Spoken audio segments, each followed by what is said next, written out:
Mic سے کرو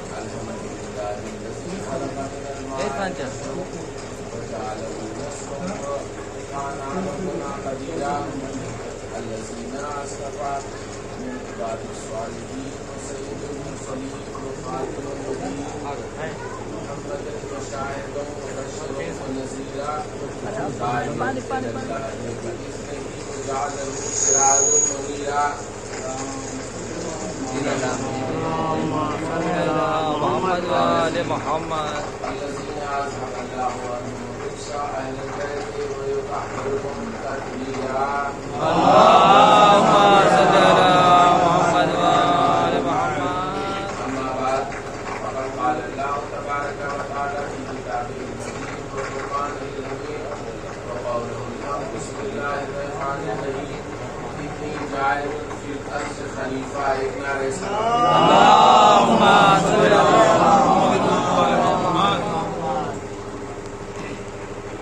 ارباب عذاب اس آیت کو سرنامہ کلام قرار دیا ہے. آپ حضرات کی بارگاہ کی سنی ہوئی آیت ہے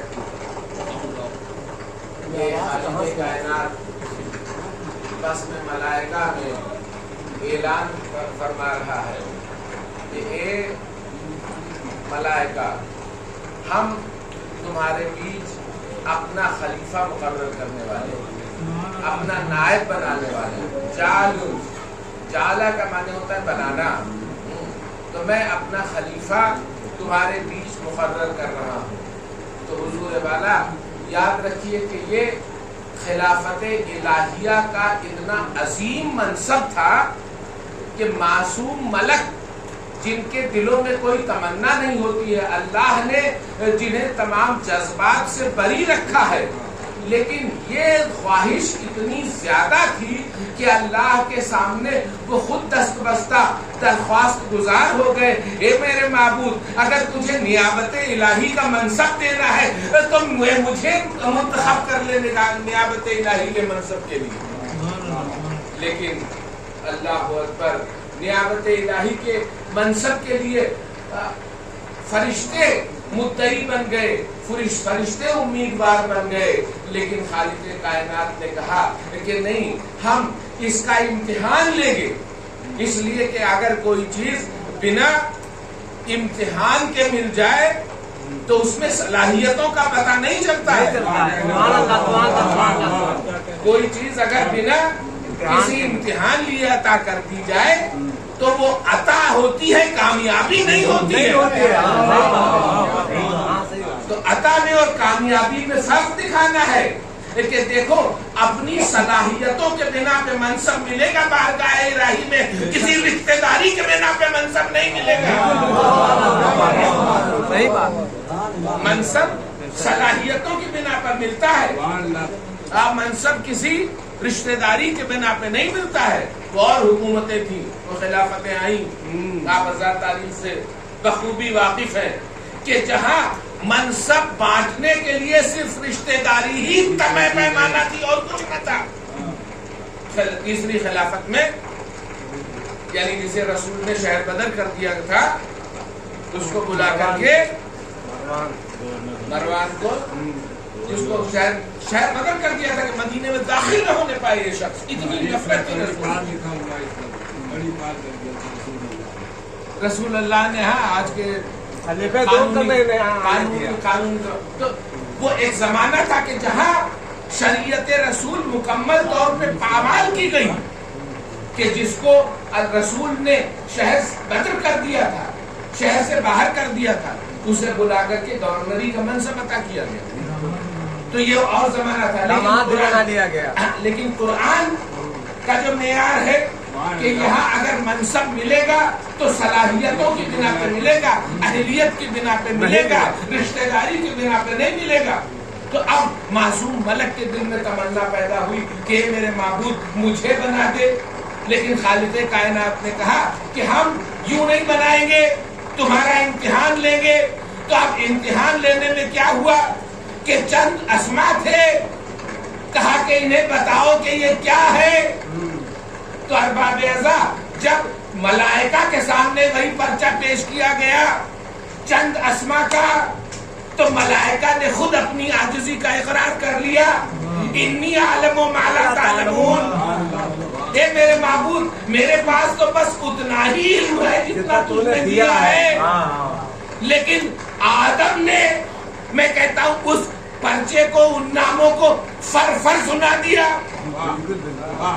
وہ نام بتا دیے، تو اس کا مطلب روز اول سے ملک میں اور بشر میں، آدم میں، چونکہ نسل آدم سے ہے اس لیے آدمی میں، بشر میں اور آدم میں ایک فرق نمایاں ہو گیا، یعنی ملک نے یہ کہا، فرشتوں نے یہ کہا انی عالم ما لا تعلمون، تجھے اللہ نے جتنا علم مجھے دیا ہے میرے پاس اتنا ہی علم ہے، لیکن آدم نے اس کے آگے بڑھ کے اپنی فراست کا ثبوت دیتے ہوئے ان ناموں کو پڑھ کے بتا دیا، تو اس کا مطلب فرشتے اور انسان میں ایک بنیادی فرق یہ ہے کہ فرشتے کا علم ہے وہ زیادتی نہیں کر سکتا، لیکن انسان وہ ہے کہ نامعلوم سے معلوم تک پہنچنا اس کی صلاحیتوں میں ہے۔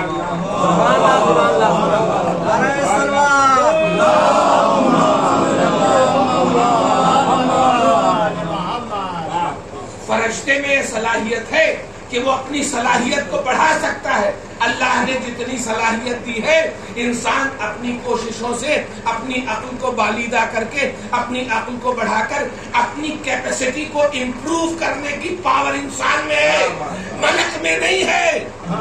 ملک یہ کہہ کے عاجزی نہ کرتے کہ انی عالم ما لا تعلمون، بس تو نے مجھے جتنا سکھایا ہے ہم تو اتنا ہی جانتے ہیں، لیکن انسان کے اندر اللہ نے یہ صلاحیت دی ہے کہ وہ اپنی کیپیسٹی کو بڑھا سکتا ہے، اپنی اہلیت کو بڑھا سکتا ہے۔ ہم نے جیسے میں کہتا ہوں کہ یہ انسان کے اندر یہ ہے کہ بلب ہوتے ہیں، بلب چھوٹے پاور کا بھی ہوتا ہے، بڑے پاور کا بھی ہوتا ہے، اس سے بڑے پاور کا بھی ہوتا ہے، تو جس طرح سے بلب کی روشنی انکریز کی جا سکتی ہے اسی طرح ذہن انسانی بھی ہے، اور آج کی سائنسی ریسرچ یہ کہتی ہے کہ اللہ نے انسان کو جتنا دماغ دیا ہے وہ دماغ کا صرف ہم 5% استعمال کرتے ہیں، اتنی زیادہ چیزیں جاننے کے باوجود بھی اللہ کی دی ہوئی صلاحیت کا ہم صرف 5% استعمال کر رہے ہیں۔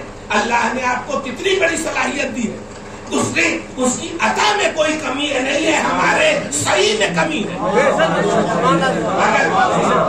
اگر کمی ہے تو ہمارے ایفرٹس میں کمی ہے، ہماری جستجو میں کمی ہے، ہمارے محنت میں کمی ہے، اس کی عطا میں کوئی کمی نہیں ہے۔ ارے اس نے آپ کو 6 گیئر کی گاڑی دی ہے، اگر آپ پہلے گیئر میں ہی چلاتے رہے تو اس کا کوئی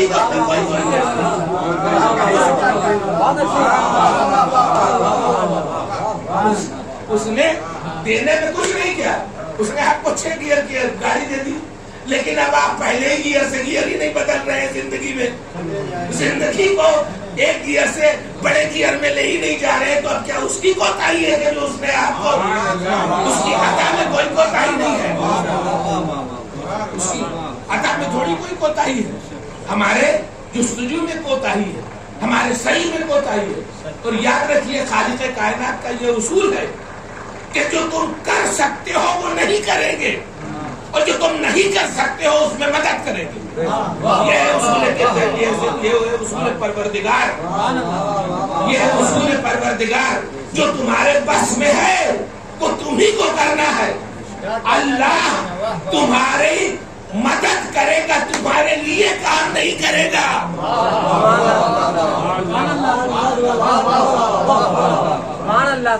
مدد کرنا اور ہے، تمہارے لیے کام کرنا اور ہے، وہ تمہاری جگہ پہ آ کے کام نہیں کرے گا، وہ کام تمہیں کو کرنا ہے۔ اور دعویٰ بغیر دلیل ہو تو اس میں کوئی وزن نہیں پیدا ہوتا، کوئی وزن نہیں پیدا ہوتا۔ میں قرآن مجید سے آپ کو اس کی مثال دے دوں، جب جناب مریم کے یہاں جناب عیسیٰ کی ولادت ہوئی اور خاندان والوں نے تانا دینا شروع کیا، کہ عیسیٰ اے مریم نہ تمہاری ماں ایسی تھی نہ تمہارے خاندان میں کوئی ایسا تھا، یہ تم نے یہ کیا کیا، یہ تم نے کیا کیا. اور اس کے بعد جناب مریم خفت میں آ کر کے اور جا کر کے شہر سے دور آبادی میں کھجور کے نیچے بیٹھ گئی. اب غذا کا کوئی انتظام نہیں ہے، اور جس کھجور کے نیچے بیٹھی ہے اور کھجور کی فصل بھی نہیں ہے، لیکن اب کیا ہوا کہ اس کھجور کے درخت پہ بلا فصل کی کھجوریں اگا دی خالق کائنات نے. فصل نہیں تھی کھجور کی، لیکن بلا فصل کی کھجوریں اگا دی. اب جب کھجوریں اگانے کے بعد خالق کائنات مریم سے کہہ رہا ہے اے مریم اس پیڑ کو ہلاؤ، اے مریم اب اس پیڑ کو ہلاؤ. اے خالق کائنات جو تم مریم کو بنا باپ کے بیٹا عطا کر سکتا ہے، جو بے فصل کی کھجوریں عطا کر سکتا ہے، کیا تیری قدرت سے یہ نہیں ممکن ہے کہ یہ کھجوریں مریم کے سامنے ٹپکا دے؟ صحیح کرنا پڑے گا. یہ کھجوریں مریم کے سامنے ٹپکا دے. جو بڑے مشکل کام تھے وہ تو نے کر دیے، جو آسان ترین کام ہے اس کے لیے مریم سے کہہ رہا ہے کہ اس پیڑ کے ہلا کے کھجوریں گراؤ اپنے سامنے. تو اس کا مطلب یہ خالق کائنات یہ کہتا ہے کہ جو تم نہیں کر سکتے ہو اس وہ تمہارے لیے ممکن کر دیں گے، لیکن جو تمہارے قدرت میں ہے اس کی صحیح تمہیں کو کرنا پڑے گا.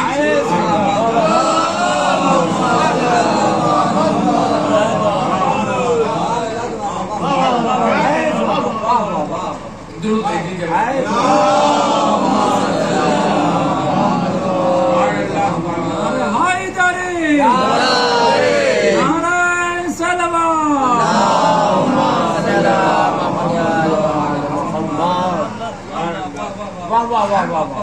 ہم دعاؤں کے ذریعے اپنی قسمت بدلنا چاہتے ہیں بنا محنت کے. دعاؤں سے تقدیریں نہیں بدلتی. ارے خدا معصوم نبی کو پانی بھی نہیں دیتا جب تک ماں سے صحیح نہ کروا لے. معصوم نبی کو جو پانی نہ دے وہ امت کو روٹی دے دے گا بنا محنت کے؟ تو ایسا ممکن نہیں ہے. یہ اس کی اور اللہ کی سنت تبدیل نہیں ہوتی. سنت الہیہ جو ہے وہ سنت الہیہ لا تجد سنت اللہ تبدیلا. اللہ کی عادتیں اللہ کی سنت میں تبدیلی نہیں ہوتی ہے. تو یاد رکھو کہ اپنی کوتاہیوں کا صحرا اللہ کی عطا کے لیے دینا یہ ناشکری ہے کہ جتنا تم کر سکتے ہو، جو تمہارے قبضہ قدرت میں ہے اتنا کرو. تو اب یہ انسان جس کے اندر اللہ نے وہ صلاحیتیں دی جو ملک سے بہتر صلاحیتیں، ملک جس منزل پہ اللہ نے خلق کر دیا نہ اس سے نیچے گر سکتا ہے نہ اس سے اوپر گر سکتا ہے، لیکن یہ انسان ایسا ہے کہ جس کو ایک ایسے نقطے پہ پیدا کیا کہ اگر یہ گرے تو جانور نہیں، جانور بھی نہیں، جانور سے بدتر، جانور سے بدتر. قرآن کہتا ہے جانور نہیں کہا، جانور سے بدتر، جانور نہیں کہا. اگر جانور کہہ دیتا تو تھوڑی رعایت ہو جاتی. کہا جب یہ اپنے معیار سے گرے تو جانور نہیں، جانور سے بدتر. اور جب یہ اپنے معیار سے اٹھے تو فرشتہ نہیں، فرشتے سے اعلیٰ. پوری کائنات جوتیوں کے نیچے. اگر یہ اٹھے تو فرشتے سے اوپر. پھر میں دلیل دیتا ہوں کہ ایک منزل آئے گی، ملک کی بات نہیں کر رہا ہوں، سید الملائکہ کی بات کر رہا ہوں. سید الملائکہ کہیں اب اس سے آگے اگر چلا گیا تو منزل بشر جہاں ملک رک جائے اس کے آگے کی منزل ہے. اس کو بشر کہتے ہیں.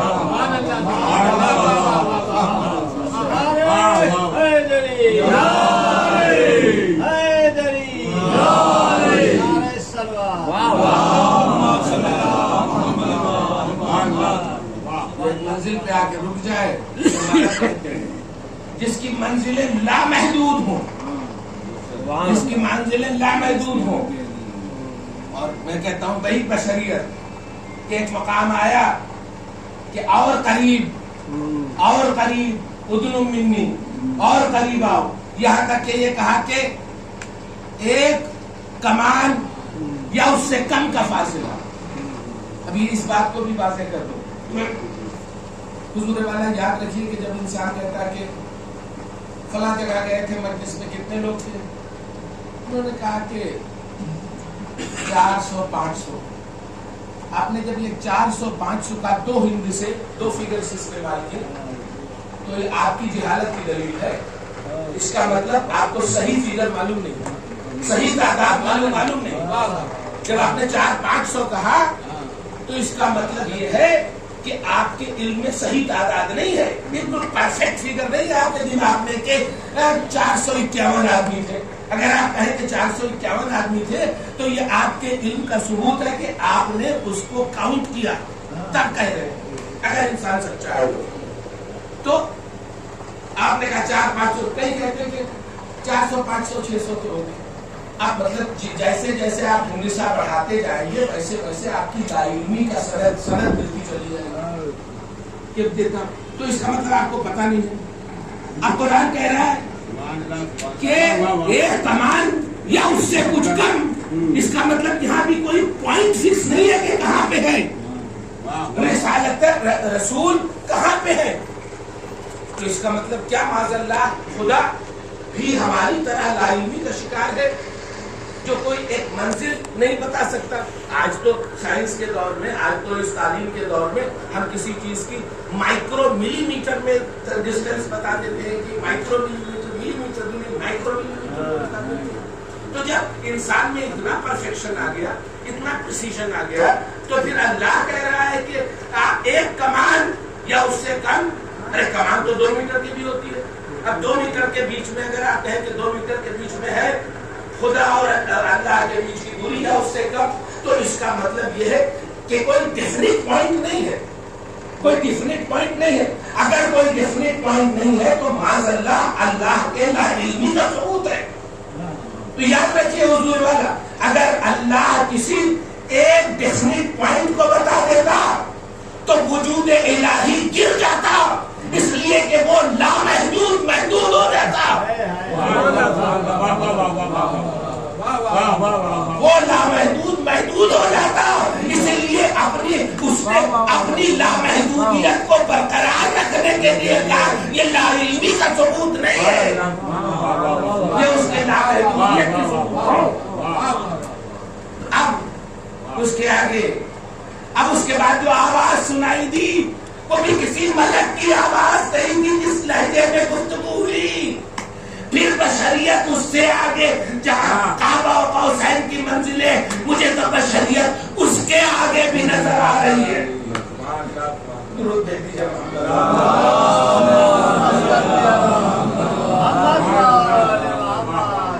اب اس کے بعد ملائکہ نے کہا کہ ہمیں بنا دے. تو اللہ نے کیا کہا؟ انی عالم ما لا تعلمون، کہ ہم جو جانتے ہیں وہ تم نہیں جانتے ہو. میں کہتا ہوں یہ اسے جواب تو نہیں کہہ سکتے، اسے کچھ بھی کہیں، اسے سینسرشپ کہہ لے. اللہ نے سینسر کر دیا. بس ہم جواب کہ اگر ہم یہ پوچھیں کسی چیز کی، کسی عہدے کی امیدوار ہوں ہم، تو کہیں گے میرے بابو کیا تم مجھے بنائے گا؟ تو ہم یہ کہتے ہیں کہ جو تم جانتے ہو وہ نہیں جانتے. تو بہرحال یہ کسی صاحب علم کے نزدیک یہ جواب تو نہیں ہو سکتا. لیکن حضور والا یاد رکھیے کہ اللہ جواب بھی نہیں دے رہا ہے. جواب دینے میں سبقت اسے ہوتی ہے، جلدی اسے ہوتی ہے جسے وقت کے گزر جانے کا خطرہ ہو. جسے کہ وقت کے گزر جانے کا خطرہ ہو اسے جواب دینے میں جلدی ہوتی ہے کہ ابھی لوہا گرم میں چوٹ مار دو.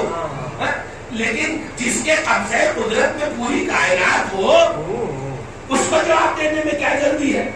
اور جواب حضور والا ملفوظی جواب سے زیادہ، اورل جواب سے زیادہ، زبان سے جواب دینے سے زیادہ، قول سے جواب دینے سے زیادہ اگر عملی جواب دے دیا جائے انسان کو زیادہ مطمئن کرتا ہے. تو اس نے کہا تھا کہ کیا ایسے کو بنائے گا جو زمین پہ خونریزی کریں گے. تو اب اللہ نے کہا کہ اب ایک موقع کا انتظار کرو. تم خونریزی کو برا سمجھتے ہو. دو چیزیں ملک میں پیش کی تھی. ایک تو یہ کہا تھا کہ کیا ایسے کو بنائے گا جو زمین پہ خونریزی کریں گے حالانکہ ہم تیری ہی تسبیح و تقدیس کرتے ہیں. یعنی اپنی عبادت پہ غرور اور انسانی کے خونریزی پہ تنفر. یہ دو چیزیں فرشتے نے پیش کی تھی. یعنی اپنی عبادت پہ غرہ, اپنی عبادت پہ غرور اور انسانوں کی خونریزی پہ تنفر, نفرت کہ یہ ایسا کرے گا جا کے باہر زمین پہ جا کے روئے زمین پہ جا کر کے یہ خونریزی کرے گا. حالانکہ حضور والا میں کہتا ہوں کہ دنیا مانے نہ مانے لیکن فرشتوں کو بھی علم غیب تھا. آج جو فرشتوں نے خدشہ ظاہر کیا تھا وہ آج ہو رہا ہے کہ نہیں ہو رہا ہے کہ انسان خونریزی میں ملوث ہے کہ نہیں ہے. لیکن خالق کائنات کا یہ مقصد نہیں تھا, اس کا آبجیکٹو یہ نہیں تھا. اس نے کہا کہ تم نے دو چیزیں پیش کی ہیں, اپنی عبادت پہ غرور کیا ہے, انسان کی خونریزی سے تنفر کیا ہے. تو دونوں چیزیں دکھائی دیتے ہیں کہ اپنی عبادت پہ غرہ نہ کرنا.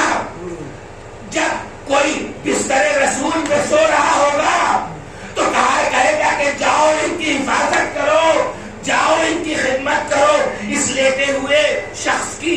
تو اب خالق کائنات سے ملک ہاتھ جوڑ کے نہیں کہتے اے میرے معبود ہم تو تیری تسبیح کرتے ہیں, تیری تقدیس کرتے ہیں, کیا ان عبادتوں کو چھوڑ کے جائے.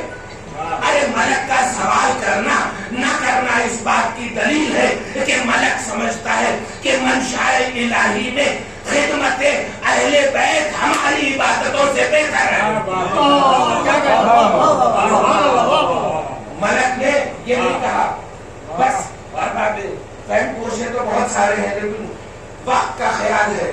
بس میں اور تھوڑی چیزیں بات کر آپ کے سامنے پیش کرتا ہوں کہ ملک نے دو چیزیں کہی تھی. کہا تھا ایک اور ملک نے تو جب جناب آدم نے سجدہ جناب آدم نے ان اسماء کی کو بتا دیا تو اس کے بعد جناب آدم کو تو سجدہ کر دیا تمام ملائکہ نے, لیکن ایک نے سجدہ نہیں کیا الا ابلیس. تو حضور والا پوچھا گیا قرآن مجید میں درج ہے کہ تو نے کیوں نہیں کیا سجدہ. تو ملک نے کیا جواب دیا, کہا کہ تو نے ہماری تخلیق آگ سے کی ہے, خلقنا من النار وخلقنا من الطین, ہماری تخلیق تو نے آگ سے کی ہے اور ان کی تخلیق آدم کی مٹی سے کی ہے اور آگ افضل ہوتی ہے مٹی سے, اس لیے کبھی افضل مفضول کو سجدہ نہیں کر سکتا. دیکھیے یہ بھی ایک جو پرنسپل جو ایک سدھانت پیش کیا, جو ایک کلیہ پیش کیا شیطان نے, یہ کلیہ غلط تو نہیں تھا. اور کسی ایک شاعر نے کہا ہے, حالانکہ اس کی منزلیں اس کی حد کفر سے ملتی ہیں مگر شعراء حضرات بیٹھے ہیں کہ اس کی منزلیں کفر سے ملتی ہیں. کہتے ہیں کہ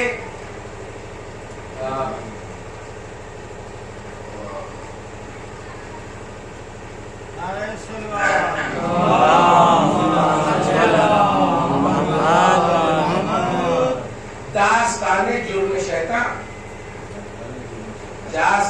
داستان جرم شیطان ہے بزبان کبریا. اللہ میاں نے جتنا بتایا اتنا قرآن میں لکھا ہے اتنا ہمیں معلوم ہے.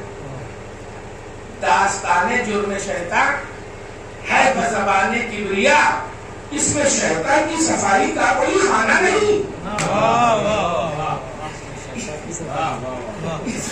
شیطان کو بیچارے کو اپنی صفائی دینے کا موقع نہیں ملا. اللہ ہی ہے جو ایک مدعی ہے وہی ساری باتیں بتا رہا ہے, حالانکہ معاذ اللہ سے آگے بھی ہے.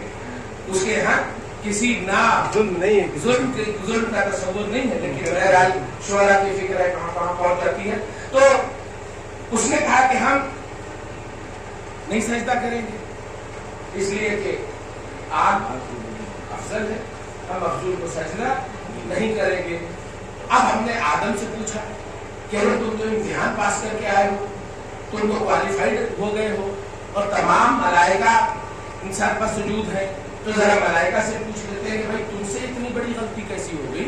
اس لیے کہ جو پرنسپل، جو سدھانت پیش کیا ہے، جو کلیات پیش کیا ہے، وہ تو قابل قبول نظر آتا ہے کہ کوئی بھی افضل مخلوق کو سجدہ نہیں کرتا ہے، لیکن تم نے کیوں کر لیا؟ تو اس نے کہا یہ اپنے علم کے درجات کی بات ہے، یہ اپنے سمجھ کی بات ہے، یہ اپنے فہم کی بات ہے۔ کہا کیوں؟ کہا کہ تم نے یہ نہیں سنا کہ جب اللہ نے کہا کہ اس مٹی کے پتلے میں من روحی، جب میں اپنی روح پھونک دوں تب سجدہ کرنا، تو میں نے مٹی کو سجدہ تھوڑی کیا ہے، میں نے روح الہی کو سجدہ کیا ہے۔ تو سجدہ میں نے روح الہی کو کیا ہے، میں نے عظمت الہی کو سجدہ ہے، یہ مٹی کو سجدہ نہیں ہے۔ یہ ایک علامت بیان کی ملک نے، اور شیطان نے کیا علامت بیان کی؟ اس نے صرف تخلیق پہ نظر کی کہ یہ آگ سے بنا ہوا ہے، میں آگ سے بنا ہوا۔ تو اب روز ازل ہمیں دو نظریے سمجھ میں آئے، دو نظریے دکھائی دیے، دو فکریں دکھائی دی، دو اسکول آف تھاٹ دکھائی دیے۔ ایک یہ اسکول آف تھاٹ ہے کہ دیکھو کس چیز سے شے بنی ہے، یہ نہ دیکھو کہ نسبت کدھر جا رہی ہے۔ اور ایک ملکوتی نظریہ ہے کہ یہ نہ دیکھو کہ کس چیز سے بنی ہے، یہ دیکھو کہ نسبت کس سے مل رہی ہے، نسبت کس سے مل رہی ہے۔ تو اب حضور والا جو تعزیہ دیکھ کے کہیں کہ یہ بانس اور کاغذ کے ایک مجسمے کو یہ حضور والا سجدہ کر رہے ہیں، اس کی تعظیم کر رہے ہیں، تو یہ شیطانی نظریہ ہے، یہ ملکوتی نظریہ نہیں ہے۔ صرف شیطانی نظریہ ہوگا، یہ ملکوتی نظریہ نہیں ہو سکتا۔ تو بس یہی بات تھی کہ جنہوں نے میدان کربلا میں امام حسین علیہ السلام کی شخصیت کو پہچانا، انہوں نے اس شیطانی لشکر سے اپنا تعلق توڑ کر کے حسین کی جانب آئے، اور حسین کی جانب آئے تو کس انداز سے آئے؟ یعنی آپ یہ دیکھیے کہ حر آیا ہے، میں ایک لمحے کے لیے ذرا ایک یوں بھی تصویر کو پلٹ کے سوچیے کہ اچھا حر آیا ہے اور سارے بغاوت کر کے آیا ہے اپنے لشکر سے، ہم جا رہے ہیں حسین کی طرف۔ دشمن سے مل جانا عین ہنگامے جنگ میں، اور اتنا بڑا سپاہی جو 1000 سالوں کا سردار ہو، اتنا بڑا کمانڈنگ آفیسر اگر اپنے فوج سے بغاوت کر کے دشمن سے جا کر کے مل جائے تو اس کا انجام کیا ہوگا؟ یعنی اگر اب حر واپس بھی جانا چاہے تو وہاں بھی موت ہے، قتل ہے، اس لیے کہ خود اس کی فوج اس کو اپنائے گی نہیں۔ اور ایک یہ بھی تصور کیجئے کہ وہ امام حسین کی طرف آیا تھا تو اس کا مطلب وہاں کے سارے رشتے توڑ کے آیا تھا، اور فرض محال امام حسین یہ کہہ دیتے کہ جاہر تیری معافی نہیں ہے، ٹھکرا دیتے، تو انجام کیا ہوتا؟ حر کے لیے جو بھی موت تھی، اس لیے کہ لشکر یزید پھر اس باقی کو اپنے یہاں آنے نہ دیتے، تو وہ موت بھی ہوتی اور ہلاکت کی بھی موت ہوتی۔ لیکن اللہ کریم، ابن کریم کہ کہا کہ جب سارے رشتے توڑ کے آیا ہے تو اس طرح اپنائیں گے کہ اسے حر کو علیہ السلام جب مکمل خود سے پردگی کے ساتھ آؤ، جب دنیا کے سارے رشتے توڑ کے بارگاہ حسین میں آ جاؤ، تو ان کے کرم کا نتیجہ ہے کہ یہ کبھی انسان کو مایوس نہیں بھیجے گا۔ یہ کرم امام حسین علیہ السلام ہے کہ یہ کبھی مایوس نہیں کریں گے۔ بس سربراہ خیر، آج 7ویں محرم، اور آج ہر تاریخ ایک نہ ایک شہید سے منسوب ہے، لیکن میں کیا کروں کہ شہادتیں اتنی اور دن صرف 10، کس کس شہید کا ماتم ہو، یہ بڑا مشکل ہے، اور میں کہتا ہوں کہ اس کا ماتم ہو بھی نہیں سکتا، اس لیے کہ کسی انسان پہ ایک غم پڑ جائے، دو غم پڑ جائے تو اس کو غصہ دیا جا سکتا ہے، اس کو سمجھایا جا سکتا ہے، لیکن ایک بھری دوپہر میں جس کا مکمل گھر ہوتا ہے اس کے لیے آپ کہاں سے الفاظ لائیں گے جن سے اس کو غصہ دیں گے؟ ارباب رضا امام حسین علیہ السلام نے جس آخری تحفے کو بارگاہ الہی میں پیش کیا، بس ارباب رضا یہ شب عاشور کا منظر ہے کہ سب بیویاں اپنے اپنے فدیے کو امام حسین علیہ السلام پہ تیار کر رہی ہیں، لیکن اللہ اکبر رباب کی اپنے آپ کو اتنا بدقسمت سمجھتی ہے کہ ارے رباب کا فدیہ تو ایسا ہے کہ اپنے پیروں سے میدان جنگ کی طرف نہیں جا سکتا، اس لیے رباب ملول ہے، رباب گریہ گناہ ہے۔ ایک بار امام حسین علیہ السلام رباب کے خیمے میں آئے، رونے کی آواز آنے لگی، امام آئے، کہا رباب کیا علی اصغر نے پیاس کی شدت سے تاپ نہ لا کے دم توڑ دیا جو تم گریہ کر رہی ہو؟ کہا نہیں مولا، ابھی علی اصغر کی سانسیں چل رہی ہیں، ابھی علی اصغر نے دم نہیں توڑا۔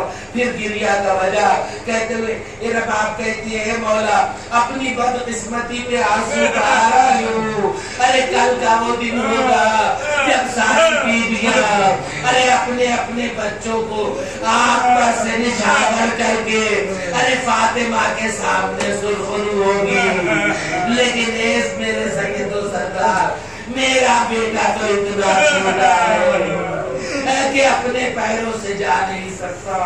بس امام حسین علیہ السلام نے کہا کہ رباب ارے غم نہ کرو، ارے تمہارے بیٹے کو کل علی اکبر سے پڑھا نہ دوں تو میں حسین نہیں، کل کی اس کی وہ منزل ہوگی۔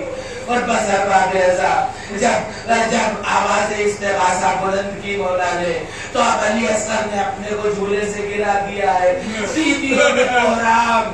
ایک بار امام حسین علیہ السلام خیمگاہ میں آئے اور خیمگاہ میں آنے کے بعد کہا کہ علی اصغر کی حالت بہت بگڑی ہوئی ہے۔ مولا نے کہا کہ لاؤ ہم جاتے ہیں، شاید دشمنوں کو اس معصوم بچے کے اوپر رحم آ جائے، شاید تھوڑا سا پانی دے دے۔ امام حسین علیہ السلام لے کے چلے ہیں۔ امیر انیس کیا کہتے ہیں کہ بنا کے شکل مجاہد کے لیے چلے سرور، جناب علی اصغر کو مجاہد بنا کے لے کے چلے، بنا کے شکل مجاہد کے لیے چلے سرور، ارے الٹ دیا علی اصغر کی آستین کو، جیسے کوئی غیظ کے عالم میں اپنی آستین الٹ لیتا ہے نا، تو ایک وہ تصور ہے کہ اب علی اصغر بھی اگر میدان جنگ کی طرف جا رہے ہیں تو وہی تیور ہیں جو عباس کے ہیں، وہی تیور ہیں جو علی اکبر کے تیور ہیں۔ بس ارباب رضا امام حسین علیہ السلام علی اصغر کو لے کے گئے میدان کربلا میں۔ میں نہیں بیان کر سکتا ہوں کہ کیا ہوا، ہاں وہ تیر سو شعبہ۔ اور یاد رکھیے میں کہتا ہوں کہ لوگ یہ کہتے ہیں کہ امام حسین علیہ السلام کے ہاتھوں پہ بچہ منقلب ہو گیا اور بچے کو تیر لگ گیا، لیکن فنون جنگ سے ماہر لوگ ہیں کہ تلوار کے وار کی کاٹ ڈھال، نیزے کی کاٹ گھوڑے کو کعبہ دینا، لیکن تیر کی کاٹ نشانے سے ہٹ جانا، صرف تیر کی کاٹ یہ ہے کہ نشانے سے ہٹ جانا۔ میں کہتا ہوں کہ اگر پائے سبات امام حسین علیہ السلام میں ذرا سی بھی لغزش ہوتی تو ہرملہ کا تیر کام ہی نہیں کر سکتا تھا، تو تیر ہرملہ کام نہیں کر سکتا اگر پائے سبات میں لغزش ہوتی، اگر گرتا ہوا ہدف ہوتا، اگر گرتا ہوا ٹارگیٹ ہوتا۔ تو میں کہتا ہوں کہ یہ مولا کا استقرار تھا کہ بارگاہ الہی میں جو قربانی پیش کر رہے ہیں، اے مولا نہ میرے ہاتھ تھرتھرا رہے ہیں نہ میرے پیروں میں لغزش ہے، اے میرے معبود تو میری اس قربانی کو اپنی بارگاہ میں قبول کر لے۔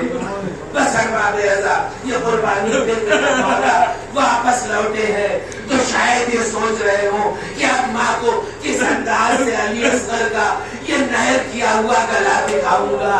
ایک بار ابا کے دامن سے ڈانٹ لیا علی اصغر کی لاش کو, اور کبھی آگے آتے ہیں کبھی پیچھے آتے ہیں. میں کہتا ہوں پہلی بات امام حسین علیہ السلام کے عمل میں مجھے تردد نظر آ رہا ہے کہ مولا کبھی آگے آ رہے ہیں کبھی پیچھے آ رہے ہیں. بس آگے ایک بار کی مولا نے جیسے علی اصغر کو ماں کی گود میں رباب کی گود میں دینا چاہا ہے, تو مولا نے جیسے شرمندگی سے اپنا چہرہ پھیر کر کے رباب کی گود میں دینا چاہا. بس رباب نے امام حسین علیہ السلام کے چہرے پہ احساس خجالت دے کے ایک بار کہا اے مولا, ارے کیا کنیز کے صبر کا امتحان دے اے مولا, اگر ایسے 70 علی اصغر ہو تو اے مولا ہم آپ کے قربان کر دینے میں کوتاہی نہیں کریں.